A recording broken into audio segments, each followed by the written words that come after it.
व्हावी. चोखा म्हणे श्रेष्ठ ज्ञानदेवी ग्रंथ वाचिता सनात जीव होती. भाव अक्षराची गाठी ब्रह्मज्ञानाने गोमटी. काय ज्ञानेश्वरी उन्हेती ही पाठविली धरणे जगद्गुरु तुकोबार.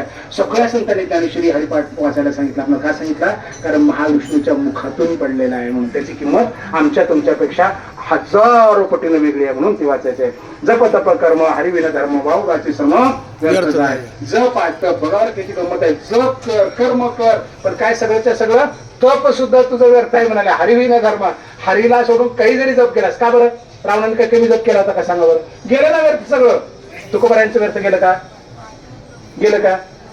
आम्ही जातो तुम्ही कृपा असू द्यावी सकळा सांगावी विनंती माझी. वाडवेळ झाला उभा पांडुरंग वैकुंठा श्रीरंग बोलावी. तू गेलं बाया साक्षात भगवंताने घेऊन जायला रावणाला मारायला जावं लागलं, कंसाला मारायला जावं लागलं. त्यांचा जप तप कर्म सगळं वाया गेलं.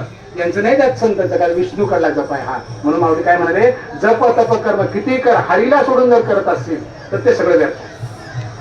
काळ वेळ नाम उच्चारिता नाही दोन्ही पक्ष पाय उद्धरती. बरोबर फार गंभीर विषय घ्याल, फार महत्वपूर्ण विषय. काळ वेळ कुठेही संशयाला सुद्धा हरी म्हण. संडास बाथरूमला बसलास तरी म्हण. तुम्हाला काही सांगता महाराज का बरं? श्वासोश्वास तिथे चालत नाही तुमचा मग तो बंद कर. जिथे श्वासोश्वासच बंद होतो त्या ठिकाणी हरी म्हणू नको. पण जिथे श्वासोश्वास कुठेही करतोस ना त्या ठिकाणी हरी म्हणायला तुला परवडतं. मग ते कुठेही असेल. नाही तर मग हे बंद करून बघ. म्हणजे तुझ्या जिवंतपणाचं लक्षण आहे ना. समजा बाथरूम मध्ये तुम्हाला म्हणायचं नाही. बाथरूम मध्ये मृत्यू येत नाही का? अटॅक लोक ते काय करतात माहिती का? टॉयलेटला बसतात आणि त्याचं लक्ष असतं पोट सापडून जोर मारला जातं. त्याचं लक्ष छातीकडे नसतं हृदयाकडे आणि तो जोर छातीवर पडतो. तिथे अटॅकून मरून जातं ते. बरोबर का? कुठे मेलं? मग भगवंत आठवायला पाहिजे होता ना. माऊली म्हणाले कुठेही विचार काळ वेळेचा काय समज कुठे विचार